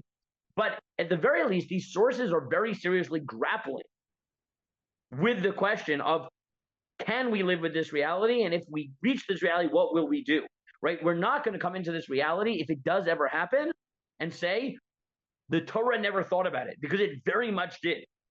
Right? It very, very, very much did. And even if the answer isn't clear, the fact that different models very much emerge from these sources gives me hope that whatever the future brings, and whether it's AI that brings us to the point, or we never reach that point, or it's the next technology that we can't yet imagine, we will have sources that will help us grapple with these issues seriously. And to me, that is a very powerful thing. And that's really been my goal over the last 3 days, is to highlight that no matter how much the world changes, and if it is AI that radically shifts the world we live in, specifically the focus of the last 3 days, in the context of employment, we will have something to say about what technology we should develop, how we should adopt them, how we should support the people who lose their jobs in the process. And even if we reach a world that is so unlike our own, because of these technologies, Torah will still have something to say about how we live our life in that reality. So that's why I wanted to talk about work and AI. I hope that you found it interesting and thought-provoking. I wanted to make sure we have a little bit of a conversation at the end. So if anyone has final thoughts, questions, and the like, and obviously if afterwards you have anything, my email is here. And again, some of you have my WhatsApp and, can reach out that way as well. But any last questions, reactions, anything on anything today or the last 2 days? Yeah, Nathan. I have something that I'm wary about saying it on record, but and I understand I wasn't here for every time, so yeah, I'm thinking about yeah, there's a controversial part of about the Messianic area where it says like Yehudim won't work and the non-Yehudim will work. Yeah, so definitely, right? The Gemara in Shabbat that I gave, right, imagines that it'll be that Jews won't work and non-Jews will be working. I always wonder, right? Once you have like the Rambam and the Maharal sensibilities that midrashim are not meant to be literal, is the emphasis of that Gemara supposed to be that those who keep the Torah won't work and those who don't keep the Torah will have to work? Or is it that it's an ideal world is one where those who are involved in spiritual pursuits won't work, and the Gemara couldn't yet imagine a world in which work was done by non-humans, right? I think that it's at least plausible to read that source and say the Gemara is imagining, is there a way in which, it's the version of Isaac Asimov's thought experiment, right? Which is, right, because right, if you think about Isaac Asimov, right, part of the point of his books is that he's also humanizing robots, right? So he's highlighting on the one hand that there's a world in which the human beings don't work, but on the other hand, is it really the case that human beings don't work? Because there are sentient beings that are working, right? So this is like Chazal's experiment, is that they're focusing, because their primary focus is Jews who are keeping the Torah. And they're saying, okay, what would happen in a world where Jews don't work? And they're not necessarily saying who's doing other work. They're just saying, well, likely it's all those other people, right? But you have the problem, but aren't they also human? Can't they also pursue spiritual things? I'm not sure the Gemara was so worried about that in this moment, because its main point was to say, someone who keeps the mitzvah of tzitzit, how much greater will his spiritual world be? But I'm relatively comfortable, reading it allegorically and saying that what the Gemara is really saying is, will the Messianic world have a possibility that those who pursue valuable religious activities will have their work done by others? And those others don't have to be people, right? They could be machines. It's just a Chazal didn't imagine. I'm relatively comfortable reading it more allegorically, though I understand how I can't prove that, right? Now, maybe that's just my bias, and that may be true, but I think it's at least a plausible read, right? I'm not sure Chazal were, in that context, are reading it as like a reward for Jews and a punishment for non-Jews, rather than a reward for those who are involved in spirituality, and the work is done by, somebody else, right? Without saying it has to be them. That's my tendency. But again, I could be wrong. It could be that Gemara is more properly understood as, Jew, non-Jew. But again, like if you look at Rishon Bar Yochai's formulation, it's malachta nasar al yidei acherim. Your work will be done by others, right? Which, yeah, maybe he was imagining non-Jews, but the phrase is just so generic. It's the focus is you won't work. It'll be done, right? By somebody. I don't know who, right? Human, not human, who cares, right? Machines, robots, right? Sentient animals, right? Who cares? Like whatever you can imagine. But again, that's my bias. to read the Midrash in that way and at least be open to the possibility that the servants or slaves that the Gemara is imagining are not humans, but they are machines, right? And again, then yes, a full discussion, and I think an interesting discussion could do the Isaac Asimov thought experiment, which is, well, why are you imagining that there aren't moral responsibilities towards machines? But that's part of a much broader discussion about AI, which we're not doing today, but is a very important moral one, which is, could AI ever develop to a point where it has enough sentience that we have moral responsibilities to it? And that's obviously going to complicate this whole discussion. So I will name that problem, but in the 5 minutes that we have left, we cannot solve the issue of whether we will have moral responsibility to sentient AI and whether AI will ever reach sentience, which we mentioned briefly on day one is a major dispute amongst, in the predictions amongst techno-optimists and pessimists, and maximalists and minimalists. But yes, I agree with you that all of that has to be engaged. Jews, non-Jews, humans, other sentient beings. Yeah, Deborah, I saw your hand go up for a second. Yeah, so when I used to teach high school, I had students sometimes who were decent, good human beings, but not very good at going to school. And I was very concerned that we had developed a world in which there was no way for them to go into adulthood without spending 4 years in college, which didn't make a lot of sense. And I'm a little worried that we're just sort of proposing to do that on steroids for the whole world population. And what happens to the people who are good, functional people? They're productive members of society, but going to school is really not their thing. Good. So I think at the very least, even if you take, the let's say Sifrei model, I think it is telling that it doesn't just say Torah, right? It's Torah and mitzvot, which mitzvot are very broad, and that could be chesed, right? Maybe Torah. It's important to know. Yeah, Torah is probably narrow, right? But if some people in this future spend their days learning, and some people spend their day, unencumbered, being able to, let's say, do Bikur Cholim, but maybe we'll defeat disease. So not that. I don't know, right? Being misameach chatan v'kala, right? Running from wedding to wedding and making, people happy at their weddings or whatever. I think that's also a plausible model, right? I don't think we have to limit it to Torah, the cerebral sense. I think we can go Torah and mitzvot to meaningful activities that are not work. And again, look, we could, and I don't think this is crazy, insist that no, like the Netziv says, even in the Gan Eden, at least a little bit of a vegetable garden was important, or as the Midrashim said. And Rav Shaul Yisraeli makes this point. Rav Shaul Yisraeli has Havdama Eretz Chemda.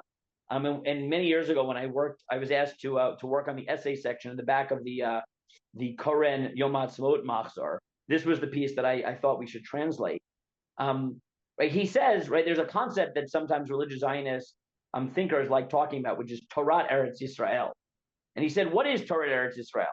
And he picks up on what you said, Deborah. He said, Torah Chutz La'aretz was one where religiosity was a very particular model, because what it meant to be a Torah Jew was cerebral. Torah Eretz Yisrael is one where that orange tree in my backyard, all of my neighbors, when they see it, one of my neighbors came by and he said, wow, you have a lot of oranges. That's real tevel. You can be mafresh trumot and masor with a bracha, right? And he said, Torah Eretz Yisrael, agricultural mitzvot make it that even if you limit your values to Torah and mitzvot per se, manual labor is imbued directly with spirituality, right? And so I agree with you. I think we can't be narrow and go to Torah, because not everyone is cut out for a purely cerebral life. But I'm sort of comfortable with saying, okay, some people will say, I will actively be involved in planting things and being mafresh trumot and masrot and visiting the sick and being being misamech chatan v'kala and I don't know, building the country, because Yishuv Eretz Yisrael is a mitzvah, right? There is something very beautiful, and again, if you get a chance to read it, it's an amazing piece where he says, yeah, that's why Judaism in its ideal form is in a country with agricultural mitzvot, is to highlight the fact that even mitzvot should be thought of more broadly. So I agree with you that it would be bad if we ended up with, saying that the only value outside of work is cerebral. But it's not crazy to say that it's not employment, right? But the mitzvot are very broad. So on that point, I agree with you. And I think we'd have to go in that direction. How it manifests, I think it could go in different ways. But I accept the critique. And I think it's definitely true, right?